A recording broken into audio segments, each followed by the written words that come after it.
Olá, queridos alunos da Rede Municipal de Ensino. Eu sou Williams Pimentel, professor de Ciências do 8º ano. Pois bem, minha gente, continuando o nosso estudo sobre o sistema respiratório, nós já vimos a parte de anatomia, vimos a parte da fisiologia, compreendemos como é que ocorre o mecanismo de controle, de regulação das funções. E agora, pessoal, nós vamos ter uma aula que mais preocupada com a questão de saúde geral do que o próprio conteúdo, que normalmente é cobrado.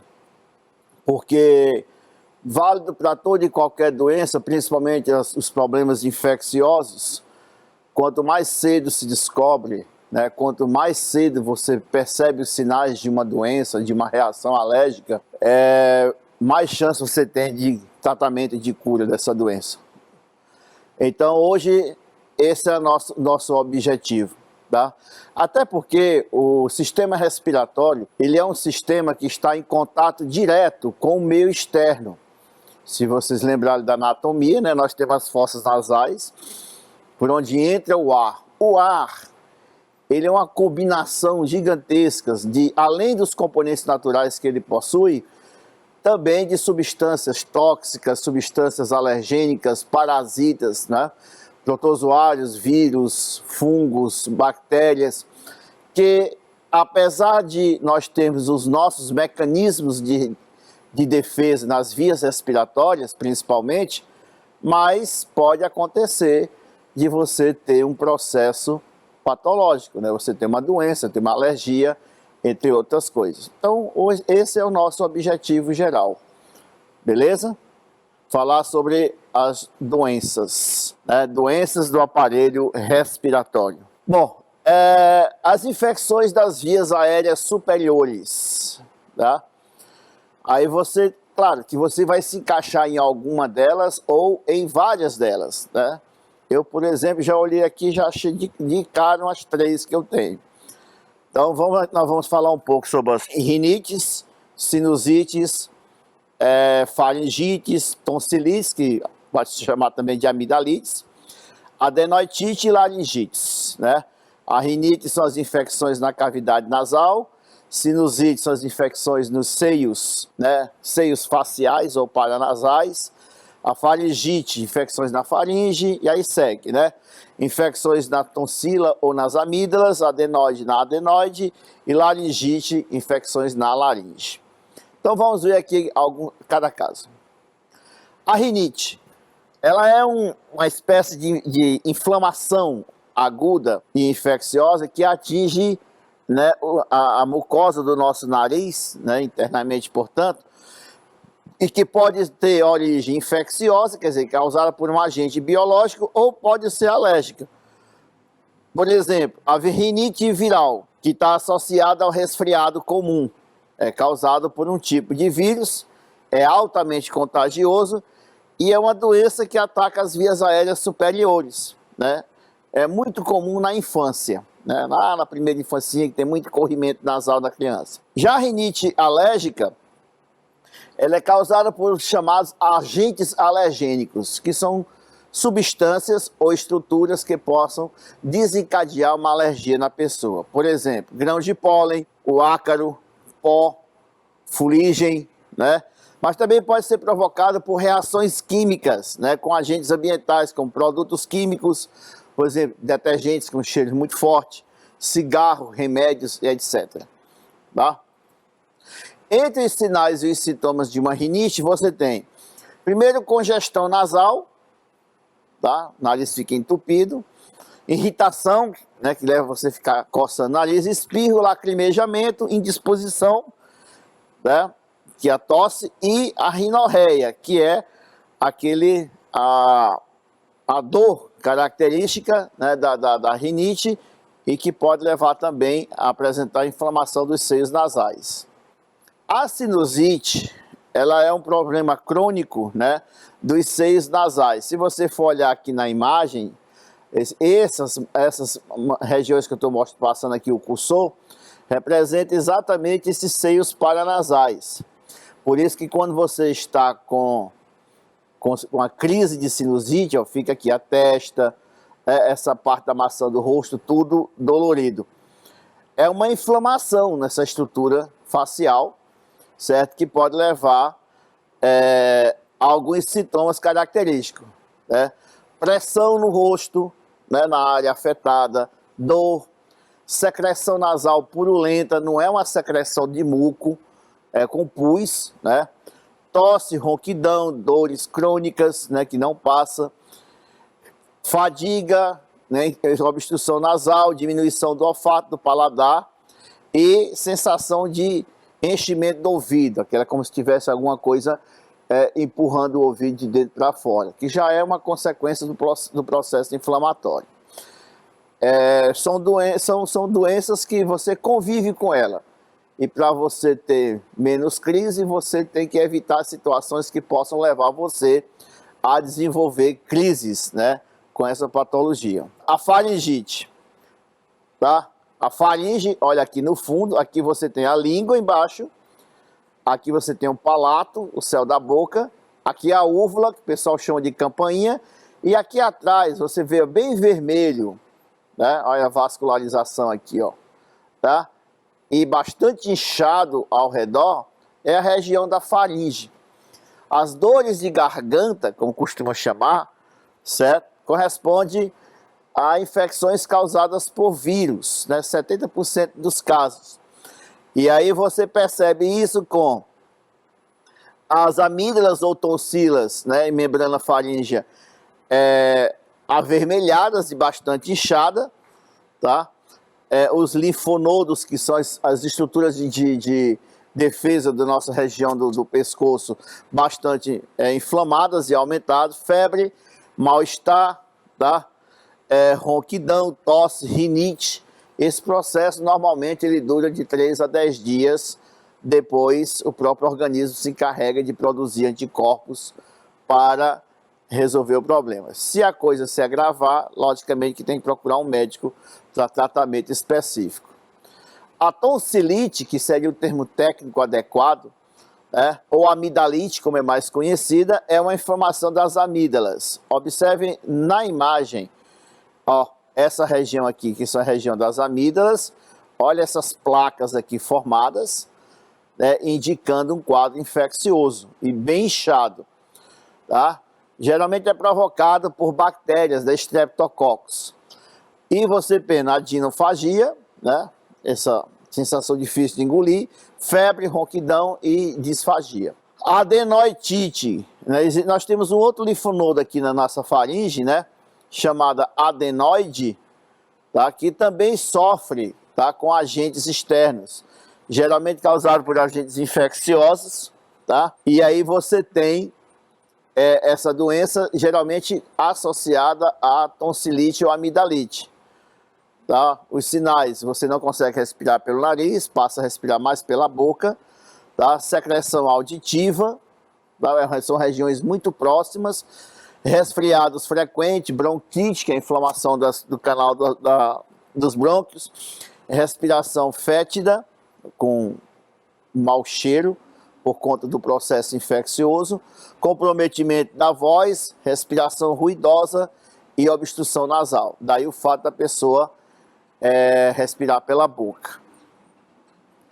A laringite, você tem aqui na imagem, olha, o orifício da laringe, a laringe aqui atrás, as pregas vocais, e olha toda a região inchada e um pouco avermelhada. É uma inflamação na laringe que se dá, por exemplo, ao uso abusivo da voz, como é o meu caso, por exemplo, que anos atrás tive que fazer uma cirurgia porque eu estava perdendo a voz por conta de um sangramento, né, nas pregas vocais, mas foi mais também, além do excesso do uso da voz, também por um defeito anatômico que eu tenho, mas agravado por anos e anos dando aula. Tá? Acabou provocando, tendo que passar por uma cirurgia. Então nós temos que cuidar muito, mas muito bem desse órgão fonalizador, certo? Evitando alguns maus hábitos que nós temos. Depois a gente vai falar sobre isso.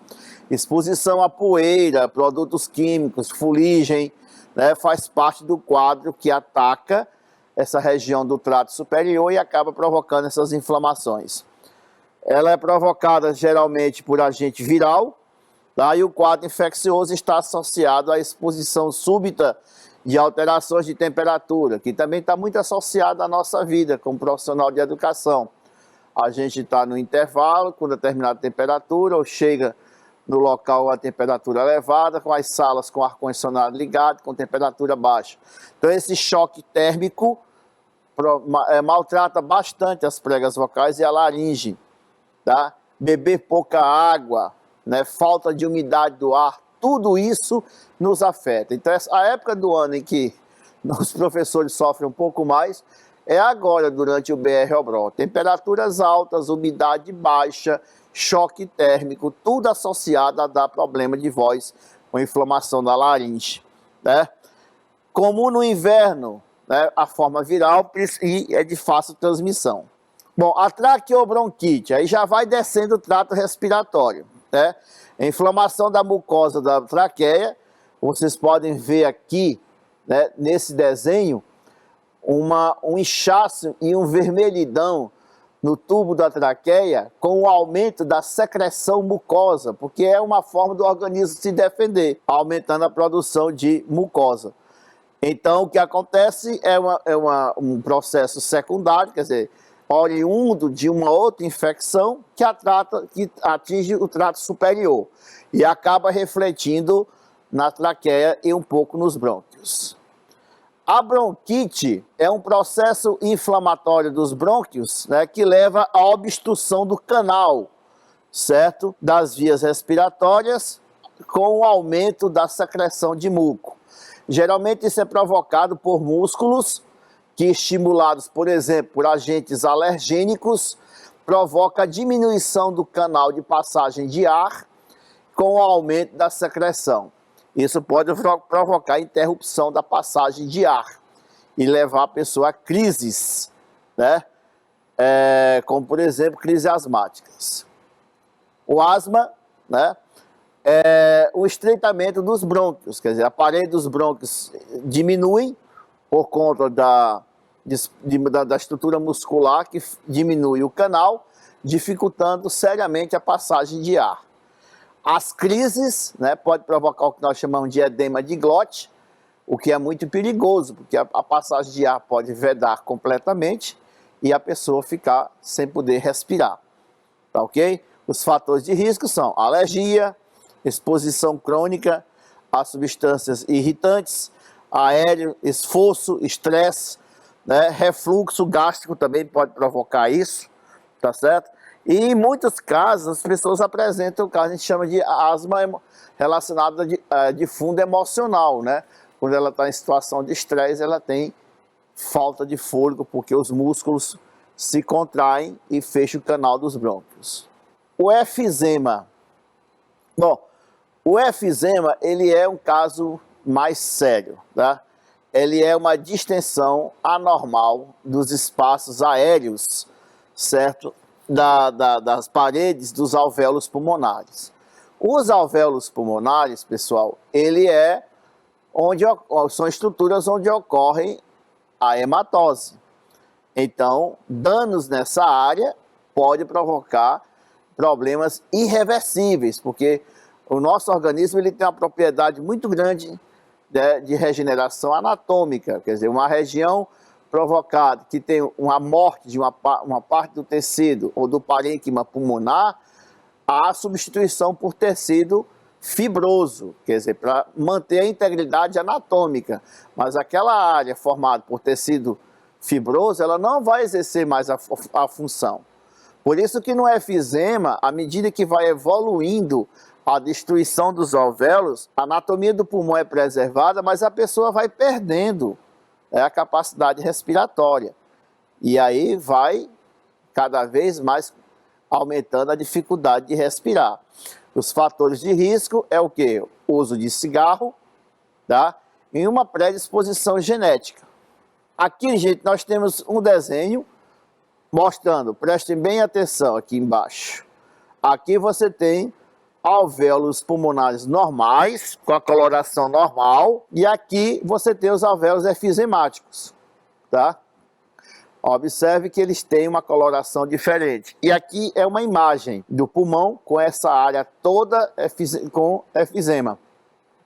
E logicamente que isso vai progredindo, vai se proliferando no pulmão até que a pessoa perca a capacidade respiratória. Mesmo você tratando, né, você vai ter essas áreas afetadas definidamente, né, definitivamente.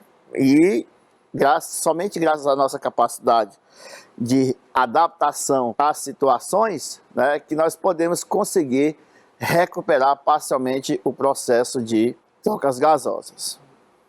Bom, aqui essas são mais conhecidas, né, as doenças infecciosas, a pneumonia, tá, que é uma inflamação do tecido pulmonar causada por agentes infecciosos.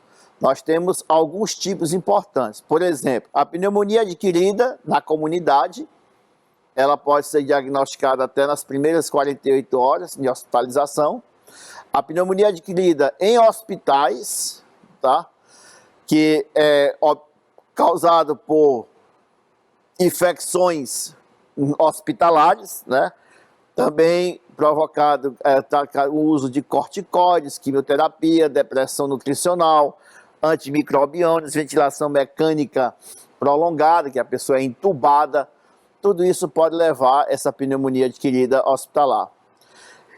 E temos a pneumonia por aspiração, ou seja, conteúdo gástrico, pessoa que tem refluxo, por exemplo, que é uma coisa extremamente desconfortável, porque o suco gástrico sobe pelo esôfago, que não tem nenhuma proteção contra os ácidos do suco gástrico, e esse suco, parte desse suco, ir para as vias respiratórias. Ok? E isso para começar a provocar um processo infeccioso por contato com substâncias químicas. Conteúdo químico do ambiente, gases, irritantes, tudo isso pode provocar pneumonia. Tá ok? A tuberculose também é uma doença infecciosa, tá?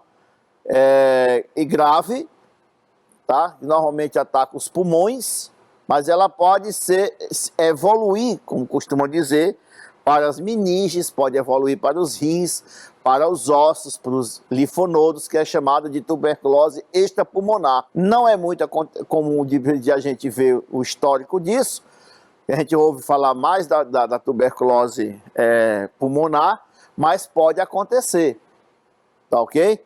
Os agentes mais conhecidos são a microbactéria tuberculose e mais raramente a microbactéria bovis e a ave. Mas o mais conhecido é a tuberculose, que pode causar essa infecção. Os riscos, né? Estado geral associado à pobreza, com relação não ao fato da pessoa ser pobre em si, mas o ambiente social com pouca estrutura sanitária.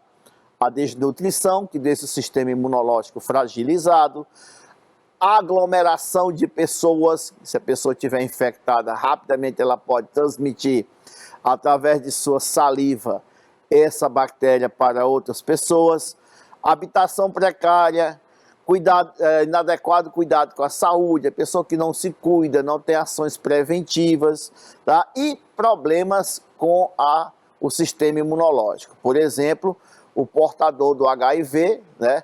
Ele facilmente pode ter uma infecção do tipo tuberculose, que pode evoluir para situações muito graves.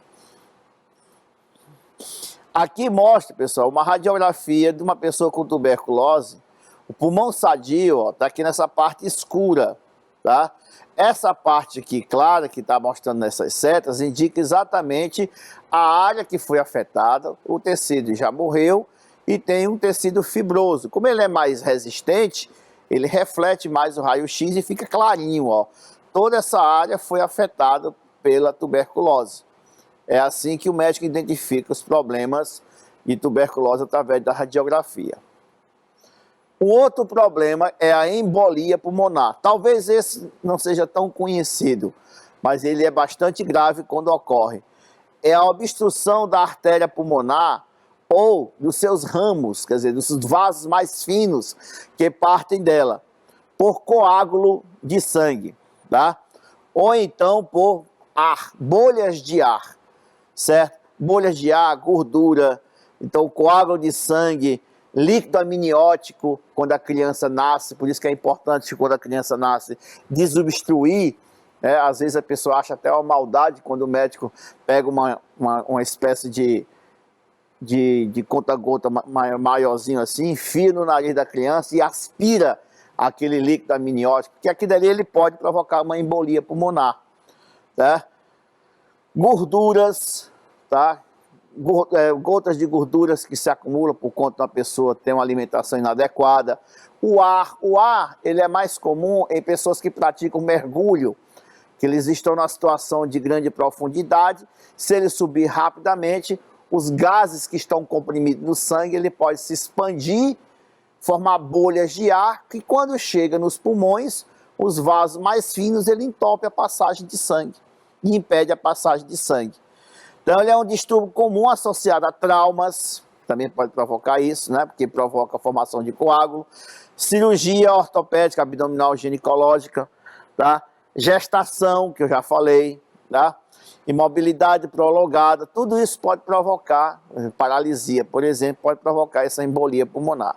Então tá aqui, ó. Você tem aqui, por exemplo, a pessoa tem uma trombose, tá? Que é o entupimento de vasos, de veias nas partes inferiores, que é o que provoca aquela rouxidão nas pernas da pessoa. Então o que acontece é que com a pressão do sangue, fragmentos desse coágulo, ele pode subir pelas veias, né? Com a forma de êmbolo, e entrar dentro dos pulmões, através da artéria brônquica. E daí ele entupir os vasos. Isso pode provocar a morte da pessoa, né?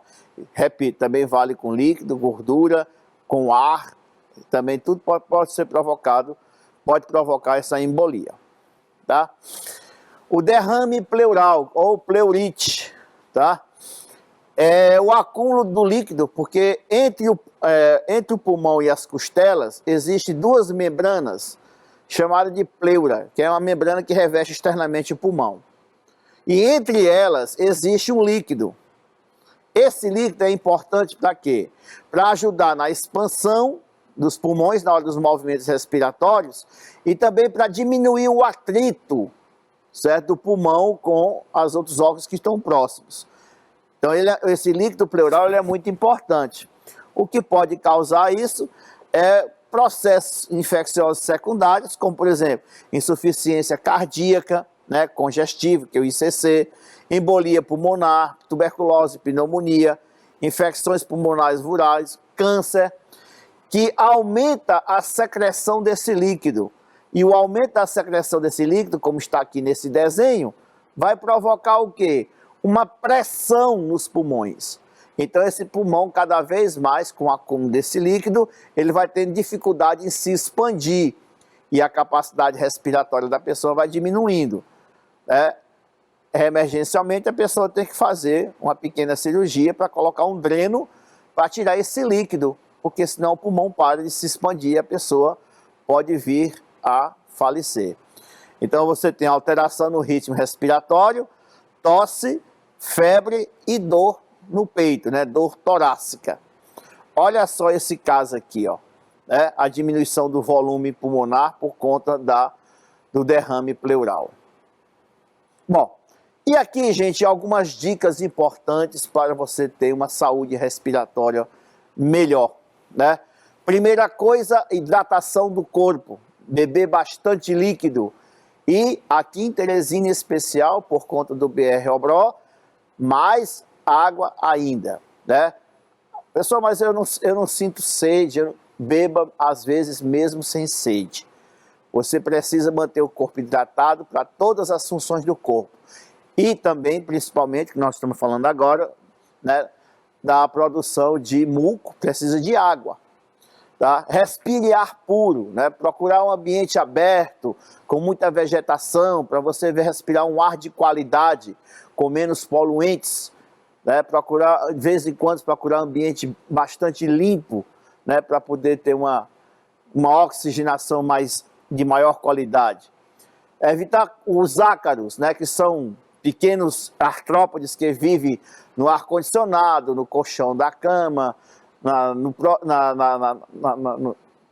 nos panos, né, que a gente usa no colchão, travesseiros, Tá? Então você tem que estar sempre tomando muito cuidado com a manutenção, com a limpeza desses utensílios para evitar problemas respiratórios, né? Porque não ele necessariamente, mas algumas substâncias produzidas por bactérias que vivem no ácaro, porque o ácaro só se alimenta de célula morta, né? Pode provocar alergia da gente.